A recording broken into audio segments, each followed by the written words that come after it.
Hello नमस्कार सगळ्यांना. Welcome आहे आपल्या चॅनलवर. हा व्हिडिओ खास त्यांच्यासाठी आहे ज्यांना इंग्लिश शिकायची आहे, पटकन शिकायची आहे, सोप्या पद्धतीने शिकायची आहे आणि मराठीतनं शिकायची आहे. तर तुम्ही करेक्ट चॅनलवर आहात. आत्ताच चॅनलला सबस्क्राईब करा आणि चला सुरू करूया आजचा दुसरा टॉपिक, सिंग्युलर आणि प्लुरल. पहिला टॉपिक जर ज्यांनी कोणी बघितला नसेल त्यांनी प्लीज जाऊन बघा चॅनलवर. तो आहे वॉवेल्स आणि कन्सोनंट्सचा, तोसुद्धा महत्त्वाचा आहे.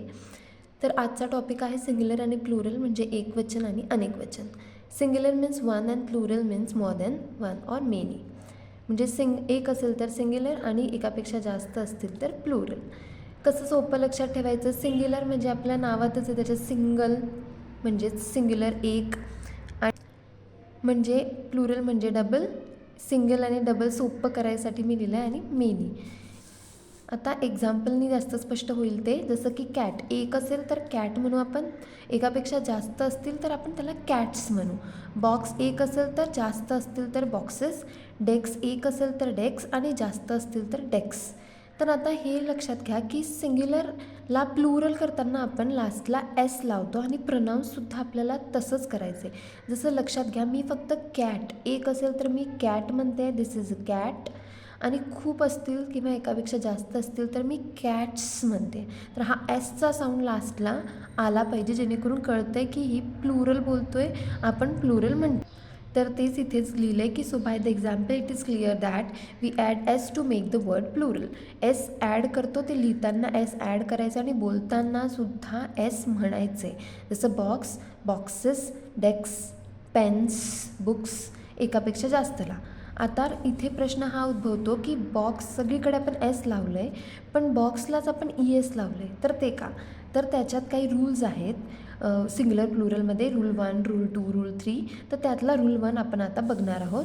तर रूल 1 काय सांगतो आपल्याला की कुठलाही वर्ड इंग्लिशमधला जो ज्याचा लास्टचं अल्फाबेट हे एस असेल, डबल एस असेल, S H, C H, X, Z आणि ओ, कुठलंही वर्ड जर ह्या लेटर्समधून कुठे ते संपत असेल म्हणजे एसनी, डबल एसनी, तर आपण त्याला ई एस ॲड करतो त्याला प्लुरल करायसाठी, म्हणजे एकापेक्षा जास्त म्हणण्यासाठी किंवा लिहिताना.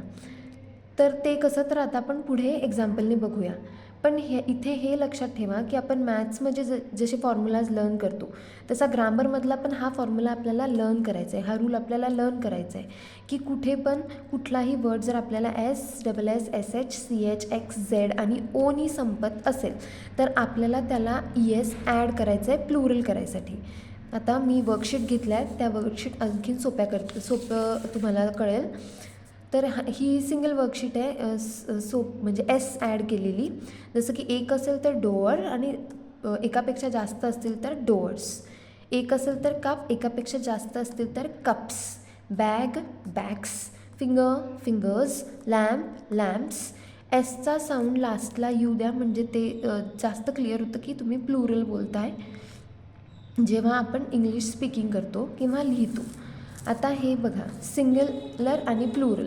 सिंग्युलर आणि प्लुरल जो आपण रूल आत्ता लर्न केला त्याचे हे एक्झाम्पल्स आहेत की कुठलाही वर्ड जर असेल त्याचा लास्टचा अल्फाबेट किंवा लेटर जर एस असेल, डबल एस असेल, एस एच असेल, सी एच असेल, एक्स असेल, ओ असेल किंवा झेड असेल तर त्याला प्लुरल करायला आपण नुसतं एस न लावता ई एस लावतो. हा रूल आहे ग्रामरमधला. तर जसं बस एक असेल तर डबल असतील तर बसेस, जास्त असतील तर glass, glasses, bush, bushes, watch, watches, fox, foxes, potato, potatoes, quiz, quiz. तर ह्याचा यूज कुठे होतो? परत ह्याचा यूज आपण कुठेही लिहिताना आपल्याला काही लिहायचं आहे किंवा आपल्याला काही बोलायचं आहे तर तिथे आपल्याला म्हणायचं आहे, suppose for example I have 2 boxes at my house.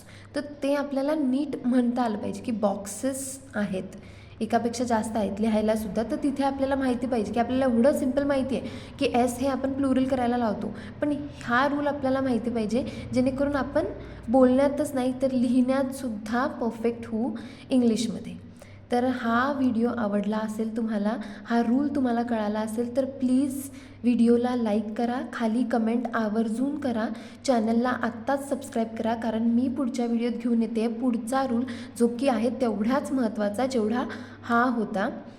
आणि त्यामुळे आत्ताच चॅनलला सबस्क्राईब करा आणि इंग्लिश बोलायला, लिहायला पटपट शिका. सोप्या पद्धतीने शिका. चला तर मग थँक्यू. भेटूया पुढच्या व्हिडिओमध्ये पुढच्या रूलसोबत.